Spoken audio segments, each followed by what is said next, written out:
Dios te bendiga y bienvenido a tu escuela bíblica. Te habla tu hermana Merian Rodríguez, invitándote a que una vez más, un viernes más, te unas a mí en el estudio de la palabra de Dios y continuemos hablando acerca de la tipología de Cristo en el Antiguo Testamento. Hoy vamos a cubrir el estudio número 8 y el tema de la clase es la Pascua, tipo de Cristo, el Cordero Perfecto.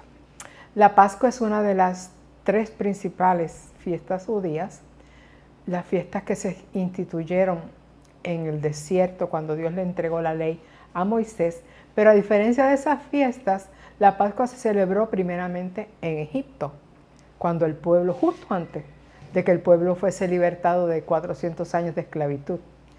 Egipto es tipo del mundo y del pecado, y Faraón, que los tenía cautivos, es tipo de Satanás, que tiene cautivo a las almas, a los hombres, por el pecado, porque él gobierna este mundo. Afortunadamente eso no durará para siempre, porque de la misma manera que Dios determinó juicio sobre toda la tierra de Egipto, las 10 plagas que todos conocemos, de la misma manera Dios ha determinado juicio sobre toda la tierra. Y hay un detalle, Dios determinó juicio sobre Egipto, pero allí estaba su pueblo. Así que Dios proveyó un medio para que el pueblo fuese liberado del juicio que era inminente, porque ya estaba bajo la soberanía y bajo la voluntad de Dios. De esta misma manera, sobre los juicios que están determinados sobre la tierra, Dios ha provisto un medio para aquellos que creen sean libertados también por medio de la sangre de nuestro Señor Jesucristo.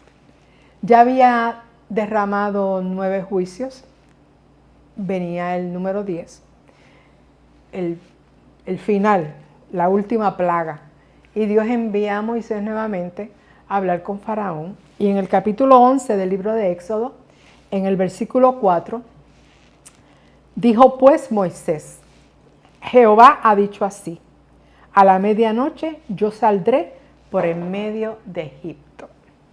Era tan importante lo que Dios iba a hacer que requería una intervención directa de Dios. Además, en esta última plaga iba a haber mortandad, estaba en juego la vida.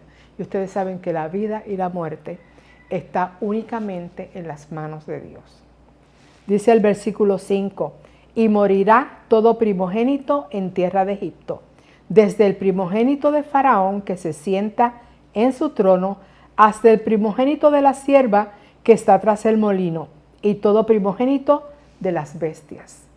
El juicio iba a ser general, pero Dios haría diferencia con su pueblo. Dice el versículo 7, pero contra todos los hijos de Israel, desde el hombre hasta la bestia, ni un perro moverá su lengua, como quien dice, ni un perro les va a tocar, para que sepáis que Jehová hace diferencia entre los egipcios y los israelitas. Hemos dicho muchas veces que para Dios solamente hay 2 tipos de personas, el que le sirve y el que no le sirve.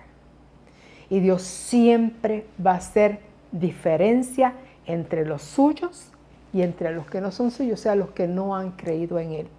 Así que nosotros procuremos siempre estar del lado de los que le sirven a Dios, porque del lado de los que le sirven a Dios hay salvación, hay liberación, con todos los beneficios que eso implica.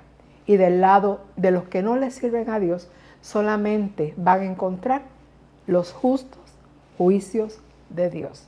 Porque Dios es bueno, pero Dios también es justo, y es uno de sus atributos. La Pascua se traduce del hebreo Pesach, que quiere decir brincar, saltar encima o librar. El pueblo de Israel iba a ser librado cuando Dios pasara, porque Dios dijo que iba a pasar sobre la tierra de Egipto. Él pasaría sobre toda la tierra, pero delante de las casas de los israelitas iba a pasar de largo. También recordemos que estamos hablando de la Pascua que celebró antes del cruce del Mar Rojo. Una vez pasaron del otro lado del Mar Rojo, con la celebración de la Pascua los judíos también celebran que pasaron por en medio de la mar en seco. Así que son 3 eventos que se identifican con la misma palabra Pesaj. La Pascua es un sacrificio, pero también es un acto de fe. y es un evento que está lleno de simbolismos y detalles. Son tantos y tantos los detalles y los símbolos que quizás no los cubramos todos, pero no se preocupen, que yo les prometo que si no, que no se cubran, la próxima vez que hablemos de la Pascua los cubriremos. Lo primero que tenemos que decir es que Dios les dio instrucciones para la celebración de esta fiesta.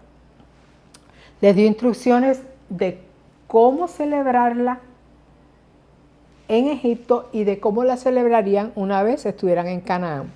Y en Egipto les dio instrucciones para la preparación e instrucciones para el consumo, o sea, para la celebración de la fiesta pascual, porque Dios siempre da instrucciones.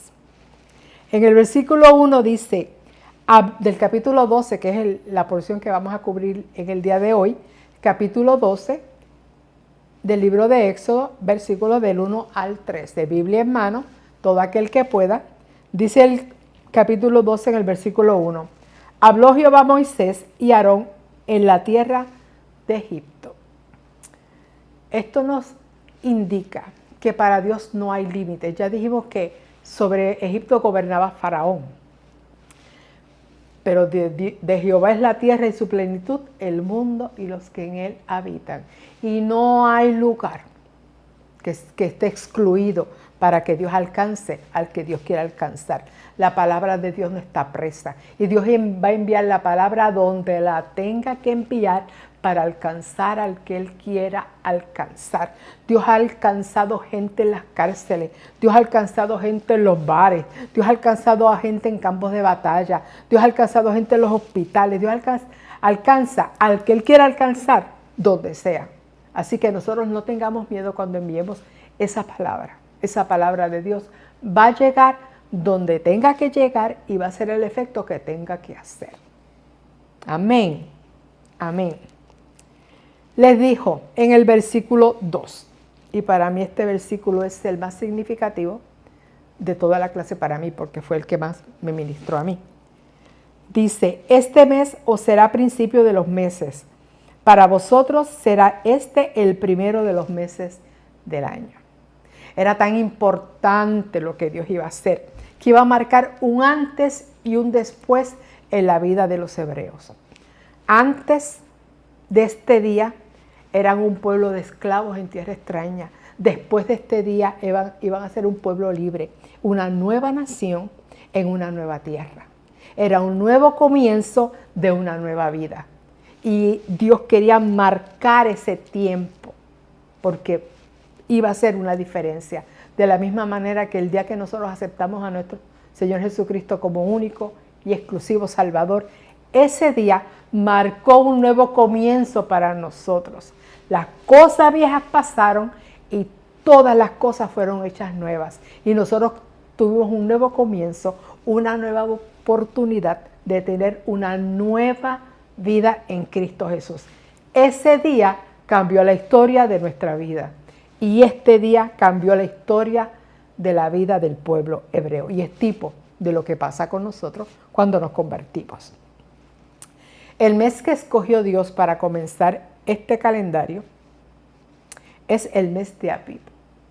Era lógico que si iban a comenzar una nueva vida, no utilizaran el calendario viejo arrastrando con los tiempos de Egipto. Dios escoge el mes de Abib, que quiere decir en hebreo primavera. Y este mes en nuestro calendario gregoriano ubica entre marzo y abril. ¿Por qué? Porque del 20 al 21 de abril ocurre el equinoccio de primavera, el comienzo de la primavera. Primavera también se traduce como Nisan. Hoy en día ellos utilizan la palabra Nisan y Nisan se comenzó a usar en el cautiverio babilónico. La primera vez que aparece la palabra Nisan es en el libro de Esther. Y Nisan en el idioma sumerio o acadio quiere decir retoño o primer brote, que es precisamente lo que ocurre en primavera, que la naturaleza comienza a retoñar. Le dije ya que el 20 al 21 de marzo ocurre el equinoccio de la primavera. ¿Qué quiere decir equinoccio? Equinoccio quiere decir noche igual. Y ustedes saben que la Tierra gira alrededor del Sol en una órbita que es elíptica. Y hay 2 puntos, como es una elipse, no es un círculo, hay 2 puntos donde está más cerca y 2 puntos donde está más lejos. Esos puntos, esos 4 puntos se llaman equinoccio, 2 se llaman equinoccio y los otros 2 se llaman solsticio. Pues el 20-21 de marzo ocurre el equinoccio de primavera. Equinoccio quiere decir noche igual, porque ese día el sol se ubica justo sobre el ecuador, y al estar sobre el ecuador, la duración del día y la noche es igual en toda la Tierra. Dura lo mismo el día que la noche. Y no es que vayamos a hablar de astrología, sino que los astrólogos utilizan lo que Dios creó para los fines que ellos lo utilizan. Pero el que creó los astros fue Dios. Y antes de crear los astros, creó el tiempo. En el capítulo 1 de Génesis, cuando Dios habló y dijo, sea la luz, dividió la luz de las tinieblas y llamó a la luz día y a las tinieblas noche. O sea que el primer día de la creación Dios creó el tiempo. Y no es hasta el 4.º día de la creación que creó los astros para medir el tiempo. Y dice literalmente que los astros servirían para separar el día de la noche y para que sirvieran de señales para las estaciones, para días y años. Así que Dios crea el tiempo y después crea todo el universo para medir el tiempo, ¿ok? El movimiento de los astros, la rotación de la Tierra, la rotación de los astros y de las estrellas, pues todo eso nos sirve para medir los días, los meses, los años, las estaciones del año, todo lo que es tiempo. ¿Y por qué escogió el equinoccio de primavera? La palabra misma lo dice, nuevo brote.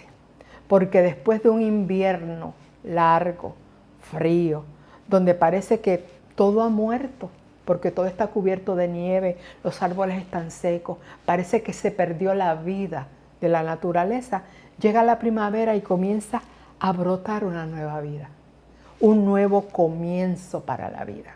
Por eso Jesucristo le dice a su novia, levántate, paloma mía, y ven, que el invierno de largo tiempo ya terminó. Y para los judíos había terminado ese invierno de 400 años y se preparaban para una primavera, para una nueva vida, reinado por Dios. Aleluya. Vamos a los versículos 3 al 5 que nos habla de el orden, de las instrucciones para preparar la Pascua. Dice el capítulo 3, hablad a toda la congregación de Israel diciendo, en el 10 de este mes, tómese cada uno un cordero según las familias de los padres, un cordero por familia. Mas si la familia fuere tan pequeña que no baste para comer el cordero, entonces él y su vecino inmediato a su casa tomarán uno según el número de las personas. Conforme al comer de cada hombre, haréis a la cuenta sobre el cordero. El animal será sin defecto, macho de 1 año, lo tomaréis de las ovejas o de las cabras. Lo primero que vemos es que escoge el día 10. Vamos a hablar un poquito de numerología, porque en la Biblia los números tienen un significado. Y no es que yo sepa mucho de numerología, pero averigüé. Y el número 10 se refiere al orden divino y también a la totalidad o el conjunto completo de algo. 10 habla de totalidad y 10 habla de orden divino. 10 mandamientos, 10 plagas, 10 vírgenes, 10 cuernos de la bestia, ¿verdad? Es un número mnemotécnico, palabra de domingo, nos la aprendemos hoy, y mnemotécnico quiere decir de fácil asociación mental para que sea recordado fácilmente, como los 10 dedos de la mano. Y nosotros sabemos que el sistema métrico es mucho más fácil de recordar que el sistema inglés que nosotros utilizamos, que tiene tantas cifras diferentes. En el sistema métrico, todos los números son a base de 10, son decimales, y es muy fácil de recordar. Así que lo que me sugiere esto, lo primero que me sugiere es que Dios quería que fuera de fácil recordar, de fácil asociación mental. porque era un día súper importante. Así que el día 10 iba a comenzar la preparación. Aleluya. Un cordero por familia para este nuevo tiempo, esta nueva dispensación. Ahí también está el orden, porque fíjense que iba a comenzar un nuevo orden, y el nuevo orden Dios lo comienza con el número 10. Iba a comenzar la dispensación de la ley. Un cordero por familia. El cordero se escogerá el día 10 de Abib. Y Cristo hizo su entrada triunfal a Jerusalén un 10 de Abib. Comenzamos con la similitud con nuestro Señor Jesucristo. El orden de Dios era salvar a las familias, tú y tu casa. No iba a tratar solamente con los primogénitos, que eran los que estaban bajo amenaza de muerte. Dios pidió que se reuniera toda la familia. Y no solamente papá, mamá, hijos, sino dijo hasta la familia de los padres. O sea, una familia extendida. Y a mí lo que me dice este versículo es que habrían 3 generaciones en cada casa. Los padres, los hijos y los nietos.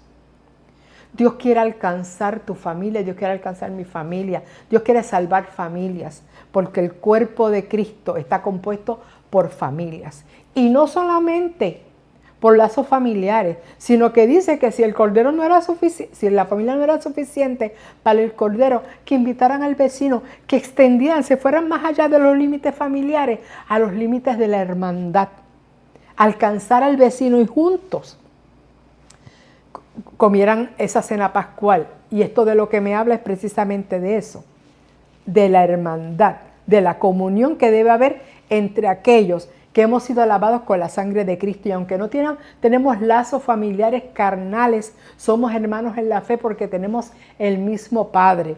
Y Dios precisamente lo que ha construido en la iglesia es un cuerpo de gente que ha sido lavada con la misma sangre. Esa sangre que está representada aquí por el Cordero de la Pascua. Todos en Cristo, entonces, somos hermanos. Conforme al comer de cada hombre, fíjese que cada detalle como Dios se fija.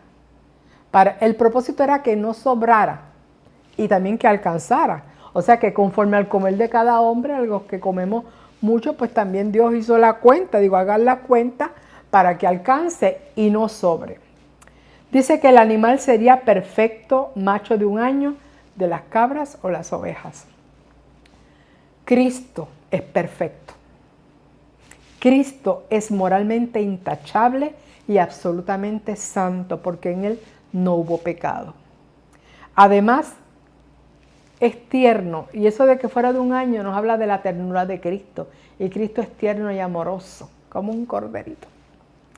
Él es nuestro modelo de perfección y santidad y debemos procurar imitarlo en todo. Cuando vayamos a hacer algo, podemos pensar, ¿qué haría Jesús? ¿Cómo lo haría Jesús? Y yo te garantizo que no te vas a equivocar. Busca cómo reaccionaba Jesús ante cada situación e imítalo, porque Él es nuestro modelo de perfección. Y esta es la única ocasión en que yo veo que da lo mismo ser oveja que cordero, que cabrito. Podía ser de los cabros o de las ovejas. Dato curioso. Y antes de pasar a las instrucciones para la celebración de la Pascua, que están a partir del versículo 6 en adelante, esto del tiempo me llevó a mí al libro de los Hechos. ¿Por qué? Porque estamos hablando de que Dios estableció un nuevo tiempo para el pueblo, una nueva dispensación. Y al pueblo de Dios nosotros tenemos muchos poderes delegados. Jesucristo le dijo en el libro de los Hechos, capítulo 1, y recibiréis poder cuando descienda sobre vosotros el Espíritu Santo y me seréis testigos. Nosotros tenemos un poder que es delegado, por eso dice recibiréis poder. Un poder que no es inherente a nosotros, no nos pertenece y que se puede perder como se pierde la salvación también. Porque ha sido delegado en nosotros por Cristo Jesús a través de su Espíritu Santo. Él cuando los comisionó en Marcos 16 les dijo: en mi nombre hablarán nuevas lenguas, echarán fuera demonios, si tomaran cosa mortífera no les hará daño, sobre los enfermos pondrán las manos y sanarán, toman serpientes en la mano, ¿verdad? y todas esas cosas. Y después del derramamiento del Espíritu Santo, que es lo que Jesucristo les está hablando aquí, hubo otras manifestaciones de poder, porque entonces se manifestaron los dones que Jesucristo le dio a la iglesia. Pero cuando se trata de los tiempos, ellos le preguntan a él, ¿restaurarás el reino de Israel en este tiempo? Y cuando se trata del tiempo, Jesucristo les dice, no os toca a vosotros saber los tiempos, o sea, los cronos. Cronos es la medida del tiempo. O las sazones son las características, los eventos especiales que suceden en determinados cronos, en determinado tiempo. Y le dice, no os toca a vosotros saber los tiempos ni las sazones, que el Padre puso en su sola potestad.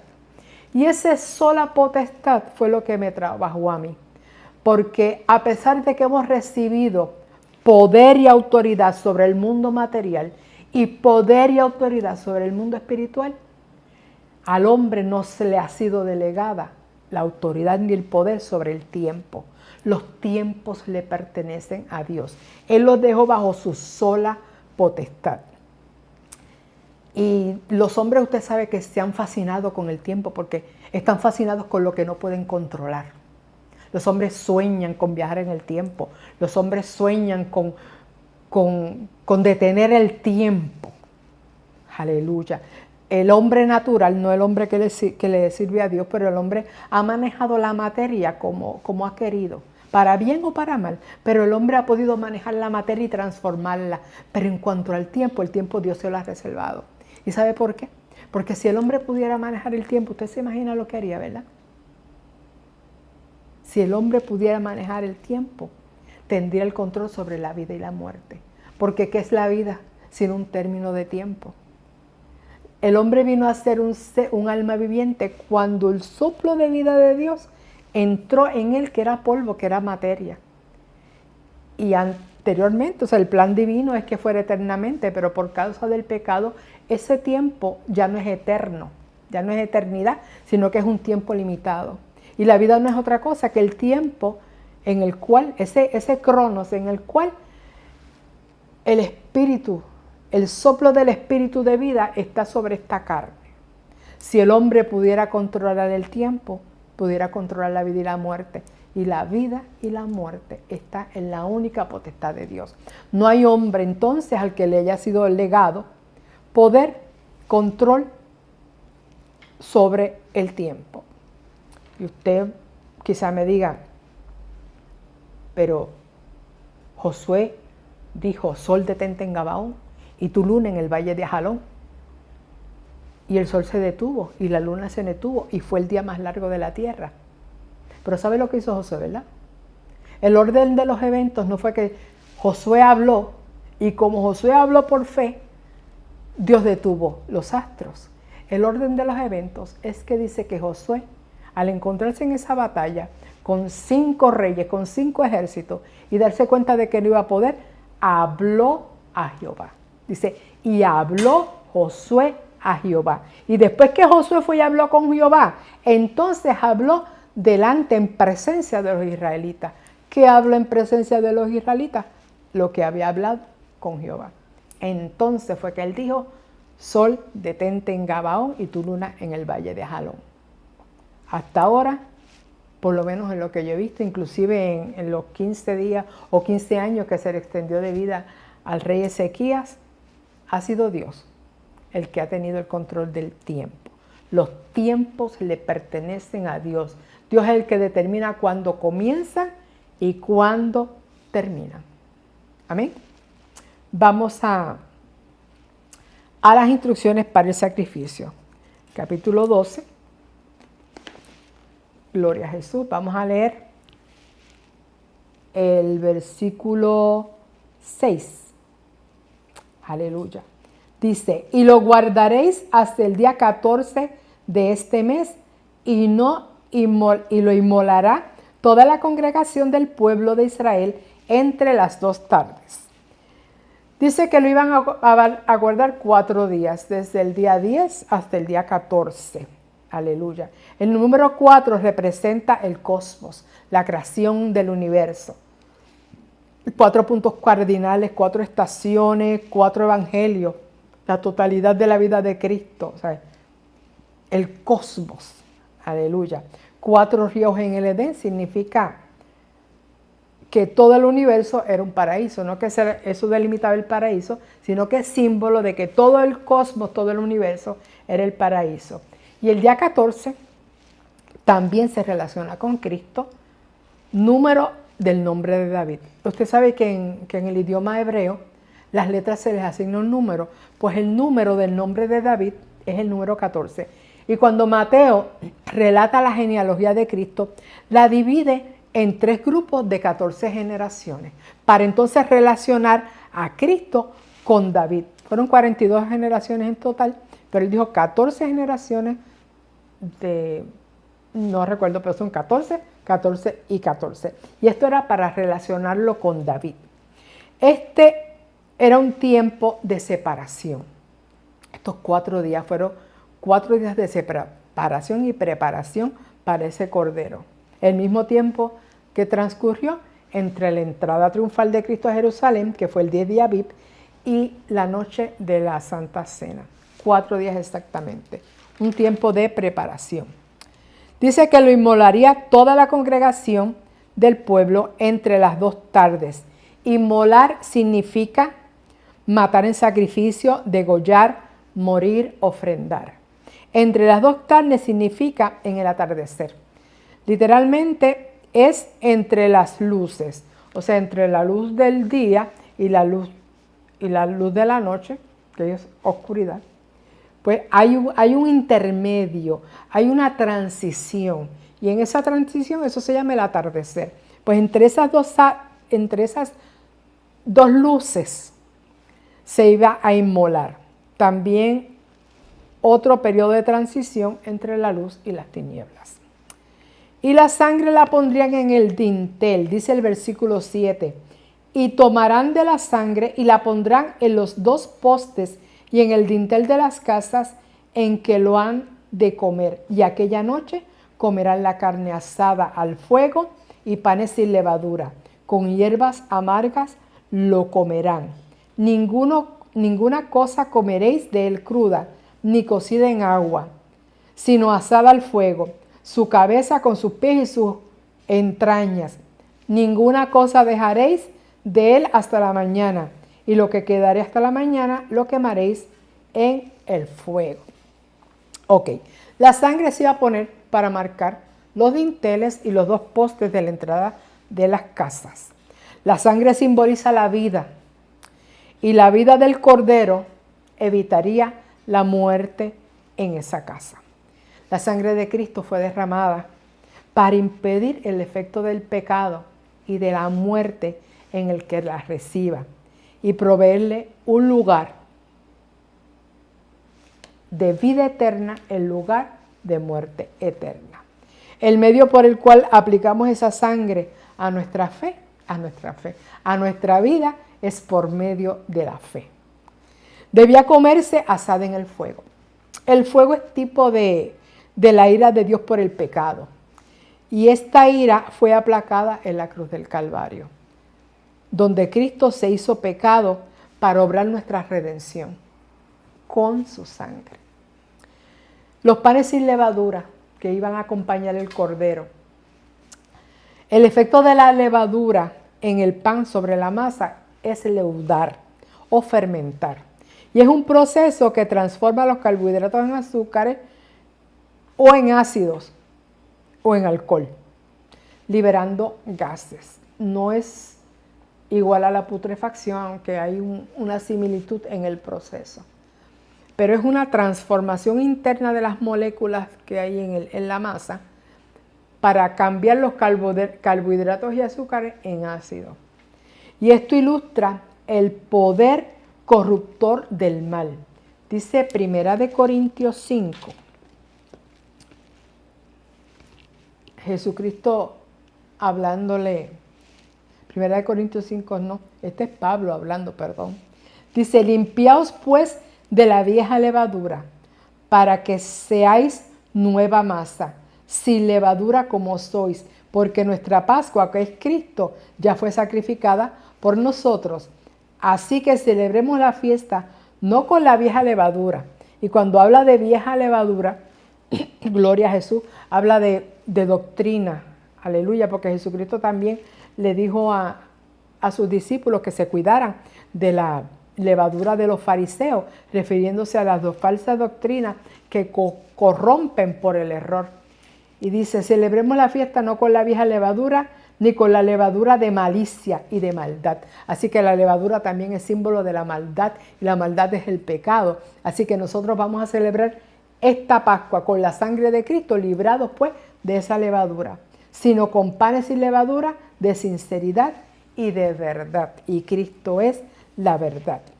También acompañarían el Cordero Pascual con hierbas amargas.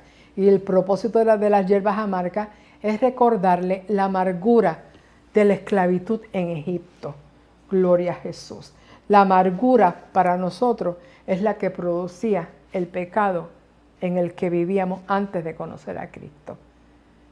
Ellos siguieron comiendo, celebrando esa fiesta, comiendo esas hierbas amargas para que nunca se les olvidara de dónde el Señor los había libertado. Y nosotros nunca debemos olvidar de dónde el Señor nos sacó, de la amargura en la que vivíamos envueltos en pecado. Aleluya.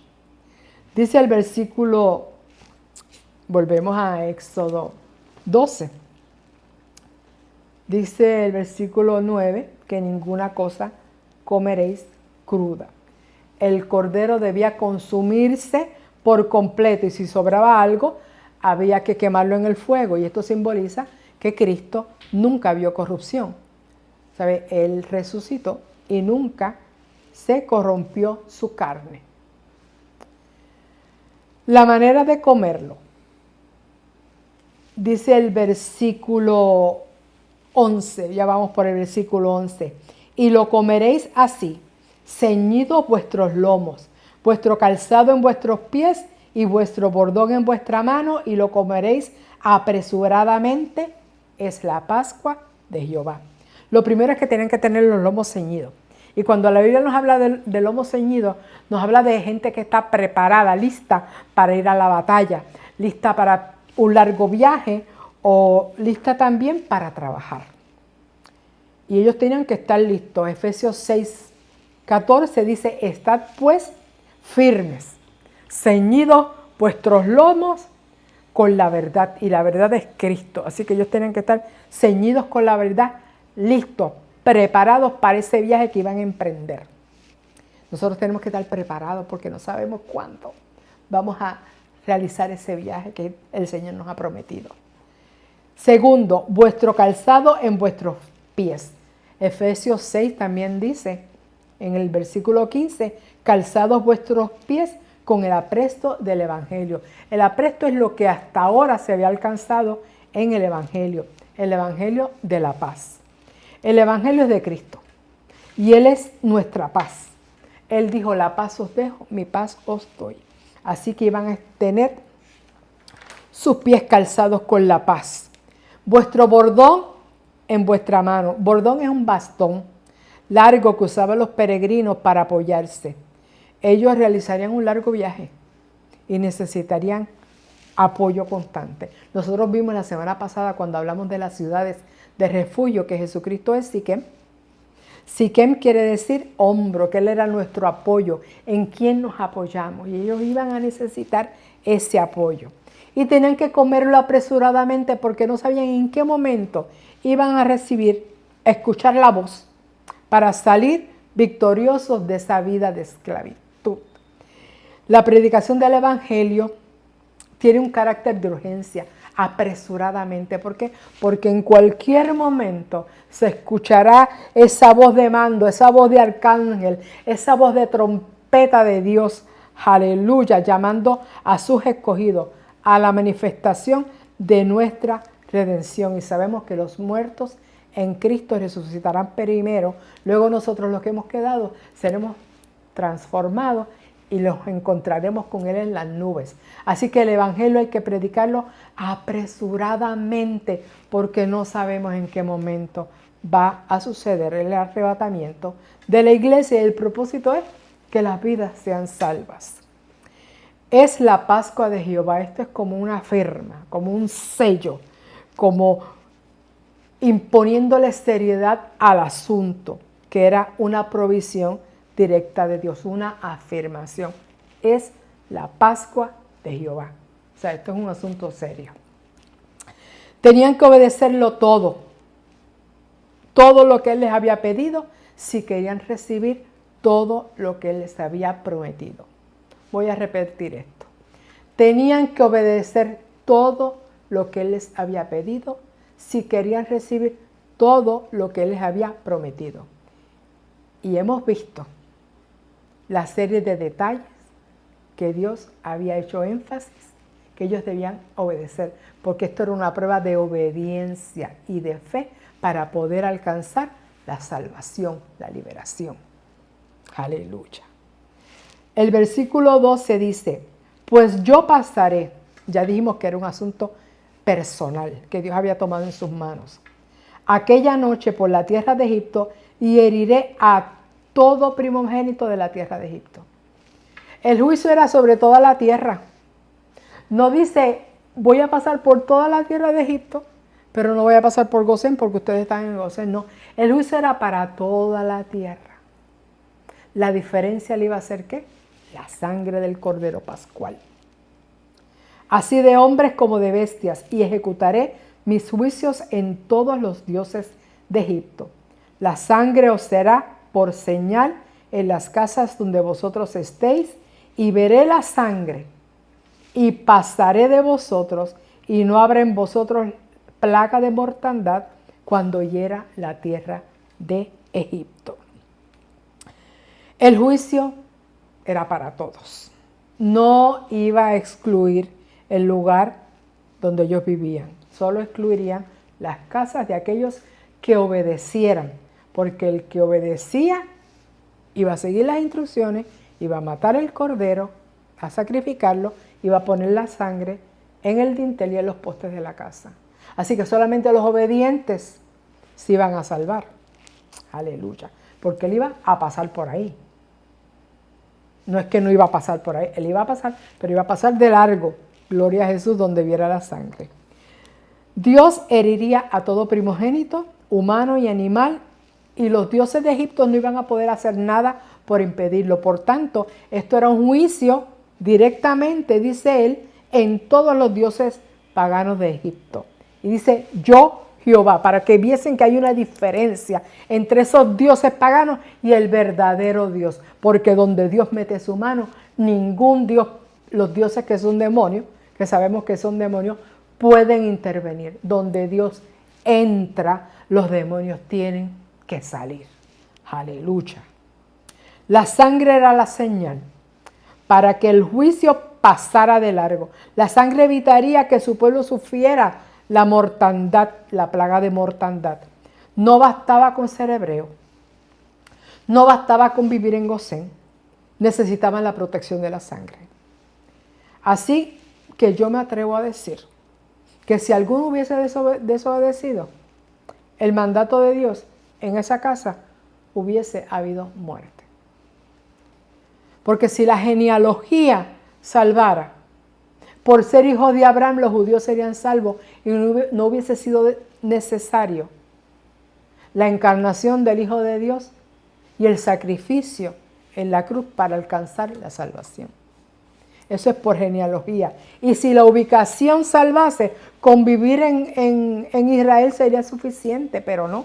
Ellos también necesitan la sangre de Cristo para ser salvos.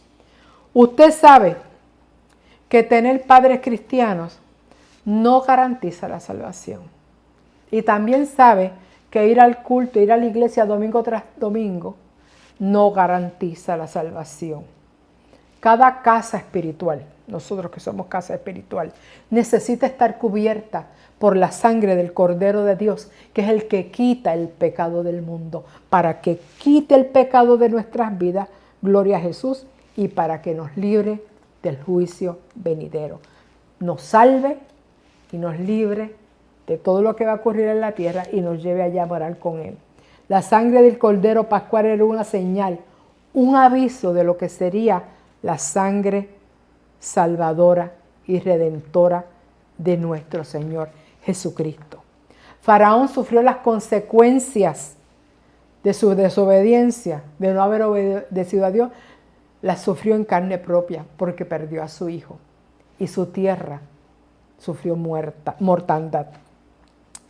El número 10 dijimos que significa totalidad, plenitud. Y pasada aquella 10ª plaga, se hizo plena la salvación de Dios para su pueblo. Y en Éxodo 13 les dice cómo celebrarían la Pascua. Estos versículos son hermosos y yo los voy a leer y con esto les dejo. Gloria a Jesús. Cuando Jehová, estoy leyendo en capítulo 13, versículo 5 para los que siguen la lectura. Y cuando Jehová te hubiese metido en la tierra del Cananeo, del Eteo, del Amorreo, del Ebeo y del Jebuseo, la cual juró a tus padres que te daría, tierra que destila leche y miel, harás esta celebración en este mes. 7 días comerás pan sin levadura, sin leudar, y el 7º día será fiesta para Jehová. Por los 7 días se comerán los panes sin levadura y no se verá contigo nada leudado ni levadura en todo tu territorio. La levadura que es símbolo del mal, símbolo de corrupción, símbolo de pecado, símbolo de error. Gloria a Jesús, fuera del pueblo de Dios.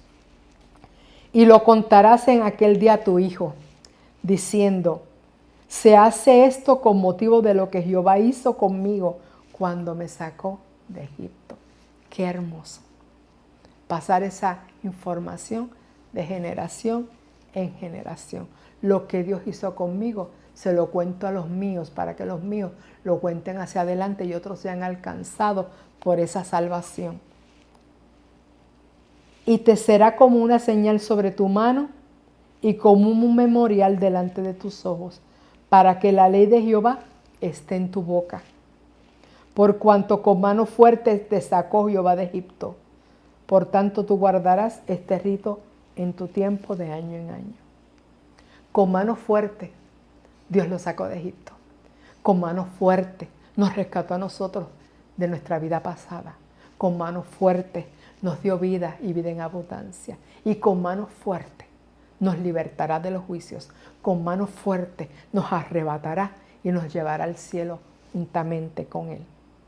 Pero no te olvides que esto te sea por memoria, en tu frente, que esta palabra esté en tu frente y en tu mano, para que te acuerdes de dónde Dios te sacó y no olvides ninguno de sus beneficios.